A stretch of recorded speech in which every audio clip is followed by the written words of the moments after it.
Okay, here we are back, Unit 5, Section 2, and what you've all been waiting for, I'm sure, is the math. Right? So, um, up until now, right, we've always been dealing with, and even in your projects and everything, right, and have a numerical value, have something in the ratio or interval, uh, and but that's not always possible, right? Sometimes we just have nominal data, right, or ordinal data. Mostly just nominal data though, right? So say we want to know in Stockton how many people are Democrats and how many people are Republicans, right? Or we can say we can have as many Democrats, Republicans, whatever, uh, independents, whatever. But let's just stick with two. We can have as many categories as we want, right? But we're only classifying people in what we say one way. This is your party. That's the classification. What party do you vote for? So they're classified only in one way, right? And that's why we have the one-way chi-square. Uh, so this is the first part, and this is all right. Here's the formula, and you're going to see this again.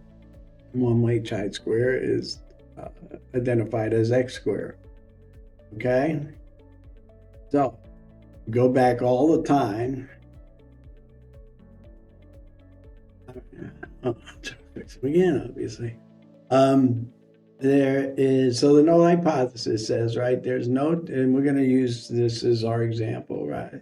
There's no difference in eyesight between people that as children slept in darkness, used a nightlight, or left the room lights on. Right? So those are the three categories, right? But it's only one way. Uh, and all the,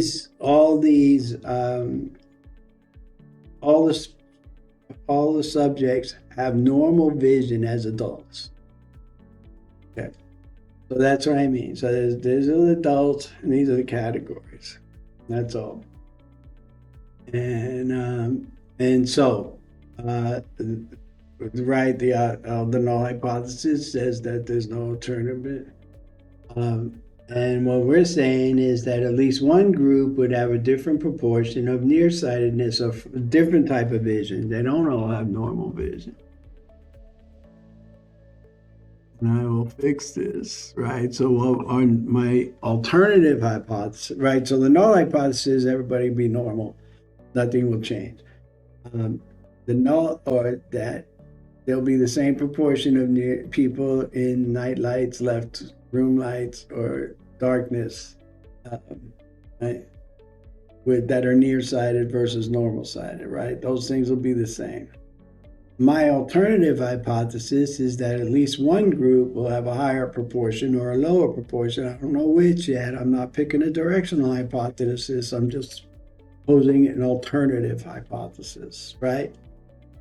So, first we take a random sample, then classify the subjects in one way, right? So they're in either one of those groups: night lights, darkness, or room lights. And so they self-select their own categories, right? And so what we have is our observed values are the categories they place them in. So wherever they go, we'll see, and you're going to see this in a minute, right? And then because of the formula, this is the observed values, this is the expected values. So in a case of one way, in one way chi-square, the calculated expected values are easy. It's the total number of subjects divided by the number of categories, right? Because the null hypothesis says that they would be even, there would be no difference in the mean. So we would just assume, figure out the mean, and that's the expected frequency for every category, right? So in our case, there was a total of 137 subjects and three categories, right? Darkness, night light, room lights.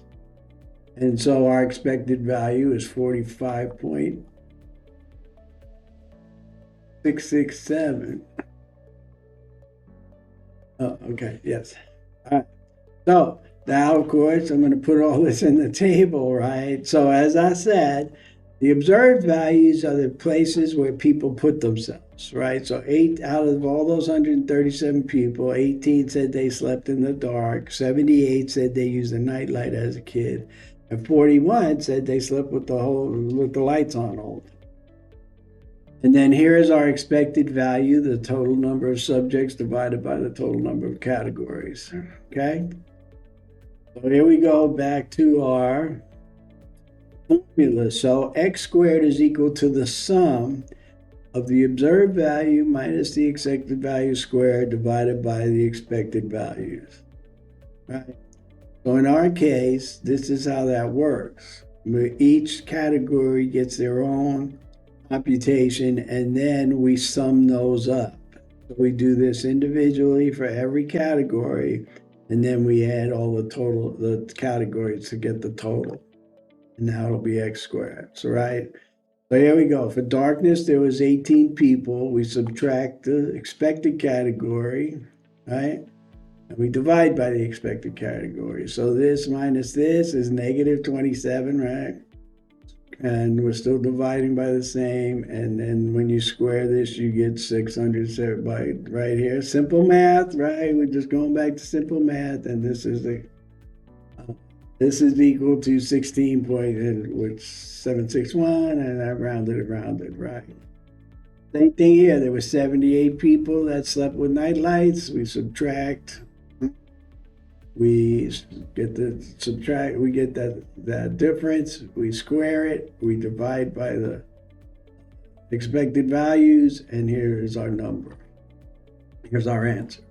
Same thing with room lights. Nothing to it. We have the observed value, we subtract the expected value, we square it, and then we divide. Then we sum those, we total those up, right? So 16, 22.89, and 0.08448, and we have 40.04.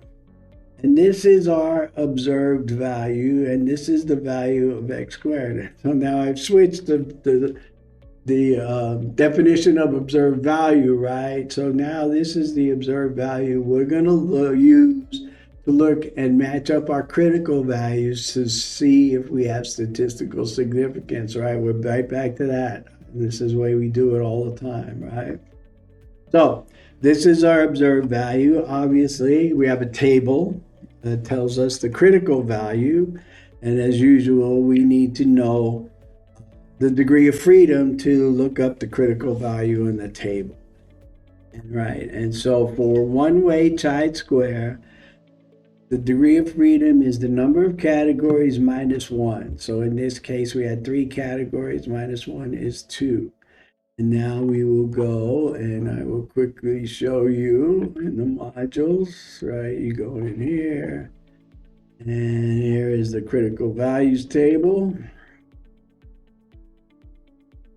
And very simply, here's the 0.05 level. The degree of freedom is 2, so we go right across. And the critical value is 5.991, right? So we're going to go back upwards. And all of that is what I wrote here. So there we go. So at this point, we have an x squared up to and a degree of freedom. We looked at our critical value table, and it turns out at the 0.05 level, the critical value is 5.991. 40.04 is greater than 5.991, obviously, so we have statistical significance, and we reject null hypothesis. Okay?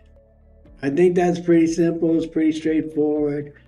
And like I said, for a one-way chi-square, that's maybe, hopefully you see that as a lot easier than what you've been doing the last couple. Now, we're going to move on to the two-way chi-square, which is a little bit more complicated, but the same thing. Just addition, subtraction, right? Never forget that. Just stay with that. All right, so again, as always, I'm available for questions, and we will now move on to the 2 square, or unit section 3, I guess, of. So take your time, make sure you understand this, and then work on the next section.